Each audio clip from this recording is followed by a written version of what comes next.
살아계신 하나님 말씀 욥기서 31장 1절 말씀부터 23절 말씀까지 보시겠습니다. 하나님 말씀 욥기서 31장 1절로 23절까지 한 절씩 교독으로 읽겠습니다. 내가 내 눈과 약속하였나니 어찌 처녀에게 주목하랴.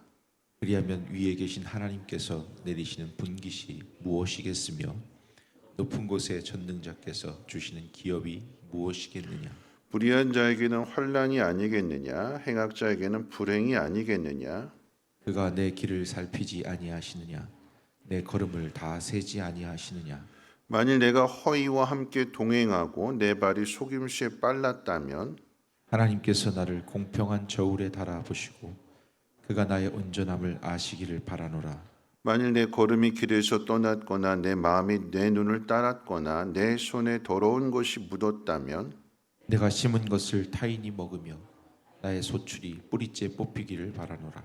만일 내 마음이 여인에게 유혹되어 이웃의 문을 엿보아 문에서 숨어 기다렸다면 내 아내가 타인의 맷돌을 돌리며 타인과 더불어 동침하기를 바라노라. 그것은 참으로 음란한 일이니 재판에 회부할 죄악이요 멸망하도록 사르는 불이니 나의 모든 소출을 뿌리째 뽑기를 바라노라. 만일 남종이나 여종이 나와 더불어 쟁론할 때에 내가 그의 권리를 저버렸다면 하나님이 일어나실 때에 내가 어떻게 하겠느냐.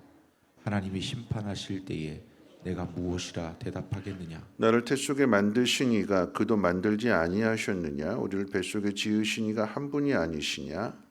내가 언제 가난한 자의 소원을 막았거나 과부의 눈으로 하여금 실망하게 하였던가. 나만 혼자 내 떡덩이를 먹고 고아에게 그 조각을 먹이지 아니하였던가. 실상은 내가 젊었을 때부터 고아 기르기를 그의 아버지처럼 하였으며 내가 어렸을 때부터 과부를 인도하였노라. 만일 내가 사람이 의복이 없이 죽어가는 것이나 가난한 자가 덮을 것이 없는 것을 못 본 채 했다면 만일 나의 양털로 그의 몸을 따뜻하게 입혀서 그의 허리가 나를 위하여 복을 빌게 하지 아니하였다면 만일 나를 도와주는 자가 성문에 있음을 보고 내가 주먹을 들어 고아를 향해 휘둘렀다면 내 팔이 어깨뼈에서 떨어지고 내 발뼈가 그 자리에서 부스러지기를 바라노라. 같이 읽겠습니다. 나는 하나님의 재앙을 심히 두려워하고 그의 위엄으로 말미암아 그런 일을 할 수 없느니라. 아멘.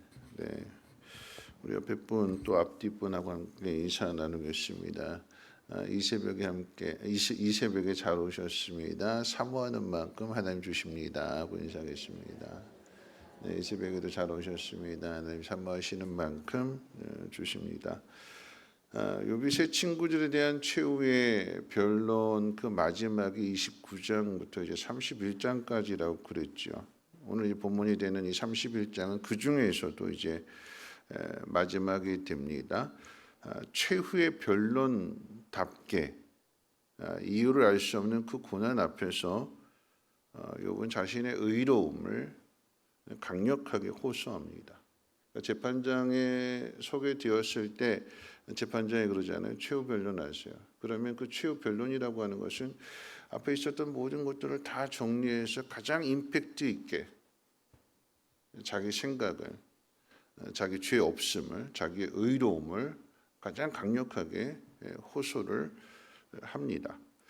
오늘 이 말씀 가운데 욥이 짓지 않는 죄에 대해서 여러 가지로 이야기할 때 이제 가장 먼저 이제 탐욕이 되는 거죠. 7절부터 8절에 보면 내 손에 더러운 것이 묻었다면 내가 심은 것을 타인이 먹으며 나의 소출이 뿌리째 뽑히기를 바라노라.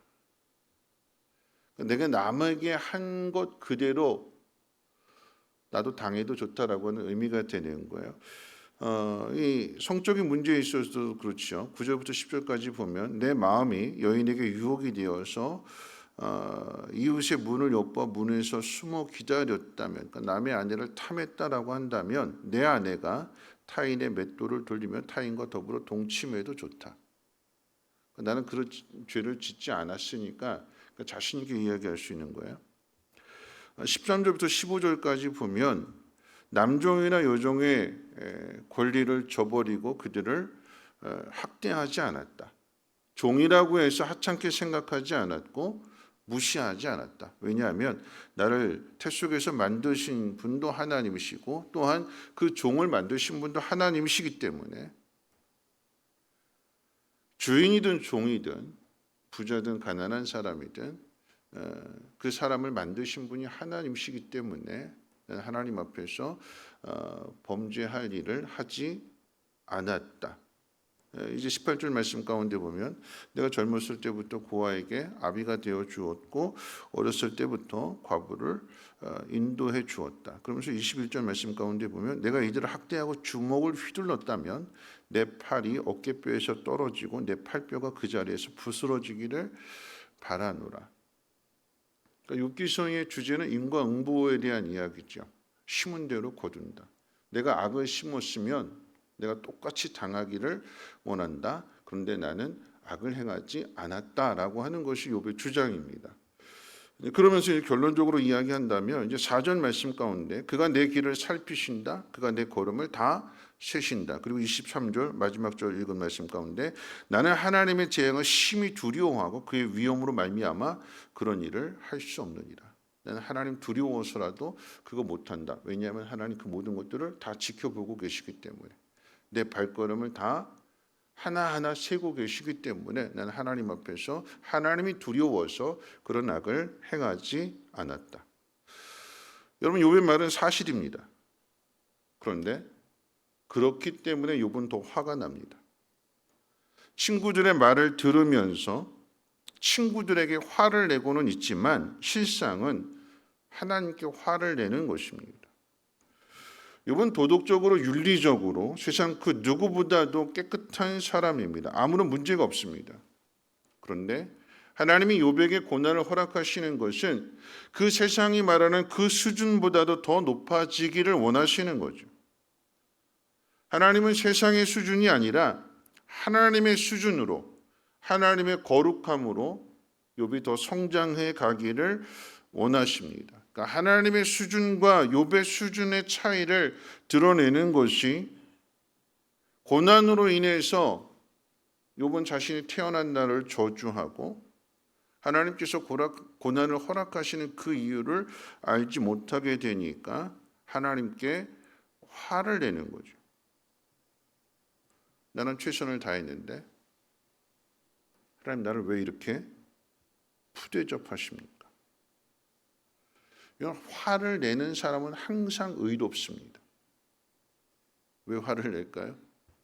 나 잘못한 게 없거든. 화가 나거든. 내가 잘못한 것이 없다고 생각하는데 이런 푸대접을 받으니까 인정받지 못하게 되니까 어떻게 해요? 화가 나는 거예요. 누구 잘못이에요? 상대방 잘못이고 하나님 잘못이라고 생각하니까 여러분 내 속에 화가 나는 거예요. 나는 의롭습니다. 나는 할 만큼 했습니다. 그런데 인정해 주지 않으니까 화가 납니다. 그러니까 우리는 우리 수준이 나는 할 만큼 했다고 생각해요. 이만하면 됐다고 생각합니다. 거기에서 항상 머물려고 하는 거죠. 근데 여러분 신약의 말씀 가운데도 보면 이와 같은 말씀들이 예수님께서 많이 가르쳐 주셨어요. 마태복음 5장 20절 말씀 가운데 보면 너희 의가 바리새인과 서기관보다 더 낫지 못하면 결코 천국에 들어가지 못하리라. 여러분 그 당시 도덕적으로 윤리적으로 가장 깨끗한 사람을 꼽으라고 하면 바리새인과 서기관들입니다. 사회적으로도 그렇고 종교적 신앙적으로도 그렇고 말씀을 잘 지키는 사람들이에요. 그런데 예수님은 너희의 의가 제자들을 향해서 너희의 의가 바리새인이나 서기관들보다 더 낫지 않는다면 천국에 너희도 들어갈 수 없다. 그 얘기는 더 나아야 된다라고 하는 거죠. 바리새인과 서기관들의 문제점이 뭘까요? 하나님이 그 아들을 이 땅에 보내주셨음에도 불구하고 성경이 가르치고 성경이 계속해서 구약 성경이 이야기하고 있는 그 하나님의 아들이 이 땅에 오셨음에도 불구하고 눈으로 보여지는 일들, 귀로 들려지는 일들, 그 일들을 보고 들음에도 불구하고 안 받아들이는 거죠. 예수님 말씀을. 왜 안 받아들일까요? 자신들이 다 의롭다라고 생각하기 때문에 예수님 말씀을 안 받아들여요. 마태복음 19장에도 똑같은 이야기가 있습니다. 한 부자 청년이 와서 예수님 앞에 묻죠. 어떻게 하면 영생을 얻을 수 있겠습니까? 계명을 지켜라. 다 지켰는데요. 예수님 말씀은 네가 온전하고자 한다면 네가 가지고 있는 재산을 다 팔고 난 뒤에 가난한 사람에게 나누어 주고 나를 따르라. 근데 근심하며 돌아갔다고 그랬잖아요. 이 청년의 문제가 뭘까요? 재물일까요? 아니요. 그 말씀을 하시는 그 예수님을 따르지 않은 것. 말씀을 주셨으면 그 말씀대로 행해야 되는데 그게 그 사람의 수준이고 그 사람의 믿음이 되는 건데 이 부자 청년은 뭐 가난한 사람 도와주고 주일 성수 잘하고 새벽 기도하고 10조 11조 다 하고 난 다 했습니다. 너에게 부족한 것이 있는데 나를 따르라. 나를 따르라. 안 따라와요. 말씀을 들었는데 근심만 하고 안 따라와요. 다시 돌아갑니다. 그게 청년의 문제예요. 바리새인과 서기관의 문제가 거기에 있습니다. 마태복음 19장의 이 부자 청년의 이야기 끝에 베드로가 뭐라고 이야기하는가 하면 우리는 예수님을 따랐습니다. 모든 것 다 버렸습니다. 재산 버렸다라고 하는 거죠. 가족도 버렸다라고 하는 것입니다. 그러면 우리에게 무슨 영광이 있겠습니까? 우리가 예수님 따랐는데 다 버리고 따랐는데 우리는 어떻게 됩니까? 라고 물을 때에 예수님께서 뭐라고 말씀하시는가 하면 인자가 자기 영광의 보좌에 앉을 때에 나를 따르는 너희도 12 보좌에 앉아 이스라엘 12지파를 심판할 거다. 베드로는 이 땅에서 무언가 받기를 소망했지만 주님 주시는 말씀은 이 땅이 아니라 인자가 영광의 자리에 앉게 될 때에 너희도 그 옆에 앉아서 12 고을을 다스리게 될 거다. 그 영광스러운 자리까지 간다라고 하는 거죠. 그런데 예수님께서 그 말씀을 주시던 그 상황들 보면 우리는 따랐는데요. 우리는 순종했는데요. 말씀대로 행했는데요. 예수님 옆에 있었는데요. 그런 그들이 도망가잖아요. 난 이만큼 했다라고 생각했는데 예수님 십자가의 고난 앞에서 다 도망갑니다. 철저하게 실패합니다. 욥에 대한 이야기를 생각해 보면 하나님 욥에게 고난을 주어서 내가 이렇게 행했으니까 하나님 나한테 이렇게 상 주십시오. 내가 남에게 해를 끼치지 않았으니까 하나님 나를 좀 알아봐 주십시오. 내가 혹시라도 남에게 잘못한 것이 있다면 나도 똑같이 그렇게 당하기를 원하는데 하나님 난 잘못한 거 없습니다. 근데 하나님은요, 그런 욥이 세상의 도덕이나 윤리나 그런 잣대보다도 하나님이 원하시는 하나님의 그 거룩하신 그 영광의 자리까지 하나님 욥을 훈련하시고 다듬어 가시는 거죠. 여러분 그 앞에 꼭 힘들게 하는 상대가 있습니다. 여러분 예수님을 한번 생각해 보시면 예수님은 십자가에 못 박은 사람들 다른 사람은 다 주를 버릴지라도 난 절대 주님 버리지 않습니다. 난 배신하지 않겠습니다. 큰 소리 치지만 다 도망치는 제자들 그리고 그 가운데에서도 작은 유익 때문에 은 30 때문에 예수님을 팔아넘기는 배반하는 제자. 이런 사람들은 예수님께만 있는 것이 아니라 오늘 우리에게도 있습니다. 그 속에서 훈련받는 거예요. 그 속에서 하나님 우리에게 맡기신 사명을 감당하는 것입니다. 욥이 말한 대로 하나님 모든 것을 다 지켜보고 계세요. 보상받을 자격이 없는 악한 상대에 대해서 우리가 어떻게 반응하는지 어떤 마음을 나타내는지 하나님이 다 지켜보신다. 그리고 성경 뭐라고 이야기할까요? 그런 사람들에게 잘해줘라. 원수를 사랑해라. 원수 갚는 일에 마음 뺏기지 마라. 신경 쓰지 마라. 그거 내가 알아서 한다. 그게 하나님 말씀이잖아요. 여러분 영화 이야기 가운데에서 악당은 어떻게 돼요? 마침내 심판받잖아요. 영화 이야기는. 하나님께서 그 영화 이야기 가운데에서 그 악한 사람은 뺀대요. 시간 되면 이야기 스토리상 마지막에 가게 되면 하나님이 그 악한 사람은 빼버리시고 그 훈련받은 그 주인공은 잘 되게 하신대요. 왜요? 하나님 통치하시고 다스리시고 하나님 그 모든 것들을 이루어 가시는 것을 나타내시기 위해서 그런 거거든요. 그러니까 욥에게 주시는 말씀이 뭐냐면 그 고난의 상황 왜 침묵하시는가? 그 버텨내라라고 하는 거예요. 견뎌내라라고 하는 것입니다. 이 욥기서에 관련돼서 박영순 목사님, 남편교 원로 목사님이신 남편교 원로 목사님 박영순 목사님 그렇게 말씀하셨어요. 하나님 우리에게 벌로서 주는 고난은 없다고.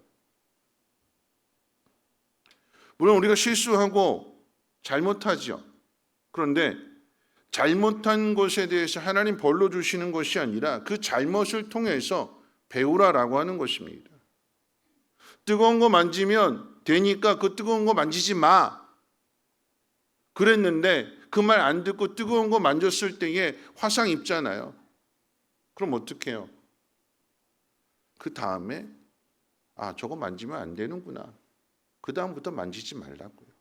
그래서 어떻게 해요? 성장해 가라고요. 성숙해 가라고요.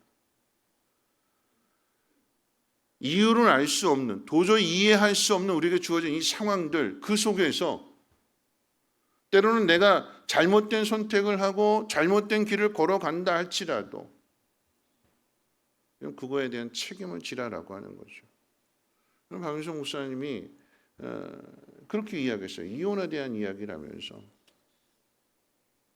성경은 이혼하지 말라고 하는데 내가 정말 견디기 힘들어서 이혼을 했다면 그러면 그 주어진 그 상황을 어떻게 해요? 책임지라고요.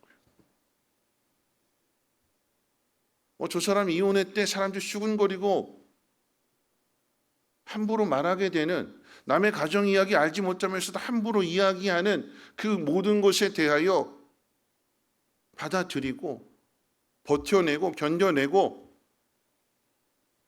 혼자서 아이를 키워야 되는 남자가 됐든 여자가 됐든 그러면 그 주어진 상황을 어떻게 해요? 감당하고 이겨내라고.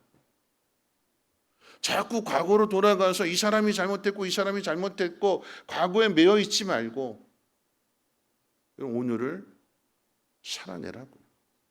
오늘의 현실이 고달프고 오늘의 현실이 힘들고 오늘의 현실이 내가 원하는 대로 내가 바라는 대로 내 뜻대로 이루어지지 않은 그 상황 속에서 어떻게 해요? 그것을 살아내라고. 그게 우리에게 주어진 숙제입니다. 박윤성 목사님 그런 말씀을 하셨어요. 당신의 지금을 사세요. 지금의 수준만큼 사세요. 지금의 일로 고민하고 반문하고 욥처럼 하나님께 분노도 하세요. 참 멋진 말을 했어요. 그 다음 말이 다 허락이 돼요. 하나님이 욥이 하나님 원망하고 자기 태어난 거 원망하고 이 모든 거 하나님이 다 받아주시고 기다려주시고 말 다 했니? 화 다 냈니? 다 들으시고 난 다음에 그래 한번 이야기해보자. 너 한번 대답해봐라. 심은 대로 거두는 건 넌 그것밖에 알지 못하지. 근데 세상을 창조할 때에 하나님이 원인과 결과를 가지고 세상을 창조했을까? 여러분 창조라고 하는 것은 원인이 없는데 만들어지는 게 창조잖아요. 여러분 발명과 창조는 다른 거예요. 뭔가 비빌 언덕이 있어서 만들어지는 게 이게 발명이라고 한다면 창조는 없는 거에서 있게 하는 게 창조예요. 하나님 그렇게 하셨대요. 하나님 그 수준까지 우리를 이끌어 가시는 거예요. 하나님의 자녀이기 때문에. 욥이 이해할 수 없는, 욥이 생각할 수 없는, 받아들일 수 없는 그 상황들. 그러나 여전히 하나님은 그 모든 것들을 통치하신대요. 내가 때로는 올바른 길을 가야 되는데, 이 길로 가야 되는데, 하나님 이것이 원하시는 길인데 이렇지 못하고 옆길로 갈 때, 우리 꼭 말씀 들을 때 그렇잖아요. 말씀 들을 때 이 말씀은 꼭 그 사람이 와서 들어야 되는데, 보면 꼭 있어요, 없어요? 그 사람이 없어요. 우리의 생각은 이 사람이 와서 이 말씀 좀 들었으면 좋겠는데, 그래서 이 말씀 듣고 바뀌었으면 좋겠는데, 변화됐으면 좋겠는데, 꼭 그런 마음 같잖아요. 남편이 들어야 되고 아내야 되고 자식이 들어야 되고. 근데 꼭 들어야 될 그 자리에 없어요. 그 이야기는 뭘까요? 하나님이 나보고 더 참으래,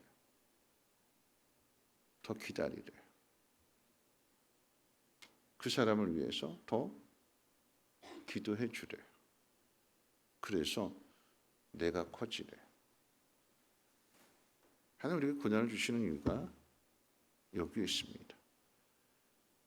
지금은 못 받아들이는데 시간이 지나고 나니까, 욥이 뭐라고 고백할까요? 맨 뒤에 가서 내가 전에 귀로 들었는데 이제는 눈으로 하나님을 봅니다. 더 많이 알게 되었다라고 하는 거죠. 지금은 이해할 수가 없어요. 왜 이렇게 하시는지 하나님 나한테.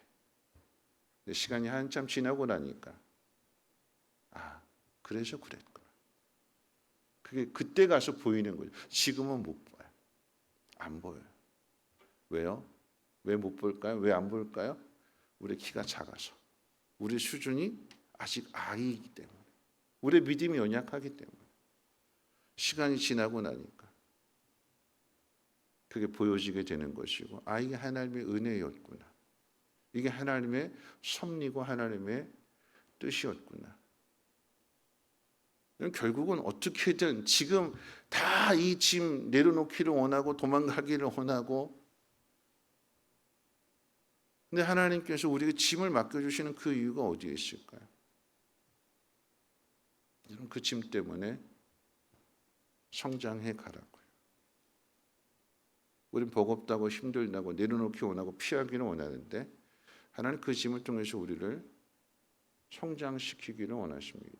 이런 말씀을 마칠 텐데요. 그럼 이 자리에 우리 권사님들, 나이 드신 분들 많이 계시잖아요. 한번 지난 날들 한번 돌아보세요. 못할 것 같고 안 될 것 같고 이게 되나 싶었던 일들, 그런데 지금 이 자리에 서 있다라고 하는 것은 되잖아요. 여러분이 젊을 때 기도하셨던 거 한번 돌아보세요. 하나님이 하나씩 하나씩 이루어 주시잖아. 그러니까 어떻게 해요? 지금도 기도해야 되는 거예요. 답답하고 속상하고 화나고. 그럼 기도한다라고 하는 것은 그 짐을 내가 지겠다라고 하는 얘기예요. 책임지겠다라고 하는 것입니다. 그럼 제가 아까 이혼한 이야기 했어요. 이혼은. 아이가 있는데도 이혼합니다. 여러분, 그럼 그 아이 누가 볼까요? 누가 보죠? 할머니가 봐요. 만약에 내가 낳은 자녀들이 먼저 하나님 나라 가고 그 자녀가 낳은 손주만 남겨줬다면, 여러분 할머니는 어떻게 할까요?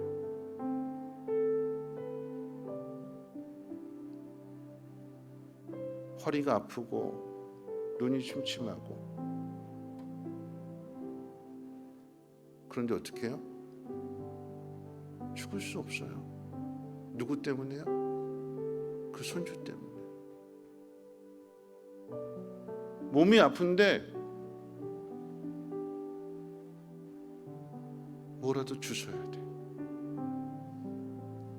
뭐라도 일을 해야 돼요. 그래서 어떻게 해요? 손주를 돌봐야 돼요. 책임지는 거죠. 몸은 책임질 수 있는 몸이 아닌데 어디서 그 힘이 나오는지 책임집니다. 이 할머니는요, 이 노인은요, 이 손주 때문에 오늘을 살아야 되는 이유가 생긴 거예요. 이 손주가 잘 되기를 바라고 그녀를 떼어주기를 바라고. 그랬을 때 이런 손주들이 크게 되면 어떻게 될까요? 여러분 이대호 선수 아시나요? 야구 선수. 할머니가 키웠어요. 왜 야구를 열심히 했을까요? 내가 야구 선수로 성공해서 할머니에게 그 은혜 보답해야지. 왜 내가 이 노년의 이 마지막에 내가 이 짐을 안아야 되는가? 세상 사람들이 바라보는 눈으로 본다면 참 불행한 일이고 힘겨운 삶을 살아야 되는 것이고 고생스러운 삶을 살아야 되는 것이지만 하나님이 그 모든 것들을 다 보고 계신데 우리는 다 의로운 것 같고 아무런 문제가 없는 것 같고 그렇지만 여전히 말씀 주시면 욱하고 말씀 주시면 나보다 다른 사람이 먼저 더 생각나고 말씀 주시면 이런 상황 저런 상황 때문에 아유 못해요 안 돼요 난 틀렸어요. 그게 우리들 모습이에요. 그런데 그런 우리들을 전능하신 하나님은 끝까지 포기하지 아니하시고 기다려 주시고 가르쳐 주시고 우리의 믿음을 성장시켜 주시는 하나님이십니다. 오늘이라고 하는 것은 아직 저와 여러분들에게 훈련의 시간들입니다. 버티고 잘 견뎌내십시오. 그래서 마침내 그 훈련을 마치고 난 다음에 여러분 이 모자에 계급장 다십시오. 하나님이 다 허락하시고 다 이해해 주시고 다 기다려 주시고 그렇지만 만들어 가십니다. 오늘의 이 소중한 시간 놓치지 마시고 여러분이 해야 할 일들을 잘 감당하시길 주님의 이름으로 부탁을 드립니다. 우리 주가 보이신 생명의 길 함께 찬송하고 기도하겠습니다.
주가 보이신 생명의 길 나 주님과 함께 상한 마음을 들이며 주님 앞에 나가리 나의 의로움이 되신 주 그 이름 예수 나의 길이 되신 이름 예수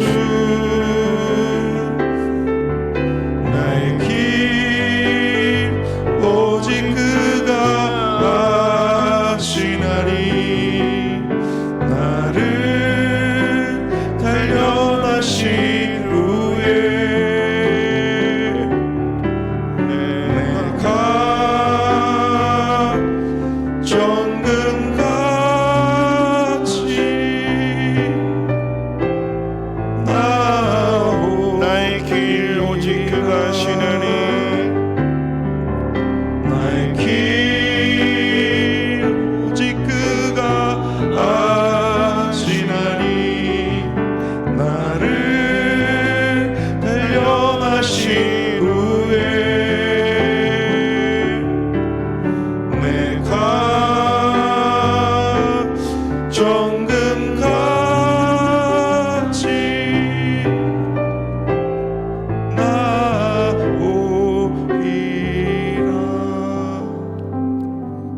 다 컸다고 생각하죠. 이만하면 된다고 생각하지만 하나님은 더 크라고 하십니다. 어디까지요? 하나님의 그 거룩하심의 자리까지, 예수님을 닮아가는 그 자리까지. 여러분, 예수님에게만 십자가에 못 박으라고 아우성 치는 사람들, 예수님에게만 다 도망가는 사람들, 예수님에게만 배반하는 사람이 있는 것이 아니라 우리 인생 가운데도 있습니다. 예수님 걸어가신 그 길을 우리도 함께 걸어가면서 그 훈련을 받는 거지요. 다 외면하고, 다 도망가고, 다 적이고, 육체적인 고통이 가득한 그 자리. 그런데 그럼에도 불구하고 저들을 용서해 주십시오. 여러분, 그것은 그들을 품는다라고 하는 것입니다. 하나님이 그들을 어떻게 변화시키실 건지를 하나님께 맡기는 거죠. 나는 오늘에 순종하는 것입니다. 왜 이렇게 하시는지 알지 못하지만 하나님께서 나를 훈련하신 뒤에 내 믿음을 정금과 같이 하나님의 그 거룩하신 그 영광의 자리에 나를 세우실 것을 나는 믿습니다.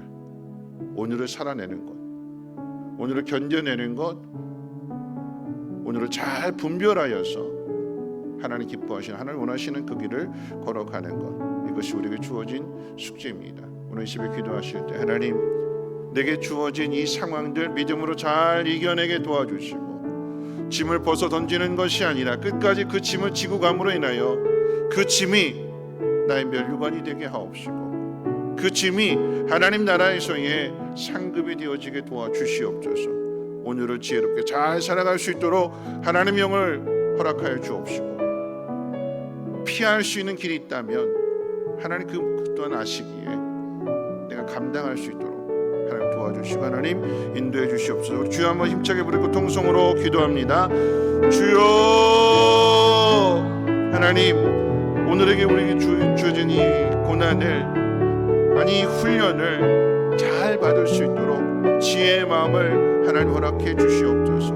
하나님, 지금까지 하나님 귀로 들었다라고 하면 하나님 앞으로는 눈으로 볼 수 있는 그 은혜를, 그 영광을 하나님 허락해 주시옵소서. 하나님, 아직 어리고 미숙하고 연약하여서 내 중심적으로 생각하고 때로는 화도 내고 때로는 하나님 앞에 원망도 하고 불평도 하지만 하나님 이 시간 또한 하나님께서 기다려 주시고 하나님 그 모든 것들을 허락하시는 가운데 나를 훈련하시고 다듬어 가실 줄을 믿습니다. 연약하면 연약한 대로, 부족하면 부족한 대로 하나님 깨닫게 하시고 가르쳐 주시고 그 길을 따라감으로 인하여 짐을 지는 법을 배우게 도와주시옵소서. 주님, 우리에게 말씀하십니다. 수고하고 무거운 짐진 자들아 다 내게로 오라. 짐을 벗어놓고 가는 것이 아니라 주님과 함께 멍에를 메고 그 짐을 지는 법을 배우게 하여 주시고, 그래서 마침내 우리도 그 짐을 지고 갈 수 있는 믿음의 사람들 되어지게 도와주시옵소서. 하나님, 누군가에게 고마운 사람 되게 도와주시고, 누군가 때문에 내가 이렇게 성장했노라고 하나님 앞에 감사하며 또한 많은 사람들에게 하나님 그 기쁨을 나눌 수 있는 우리 믿음이 되게 도와주시옵소서. 무겁고 그 짐이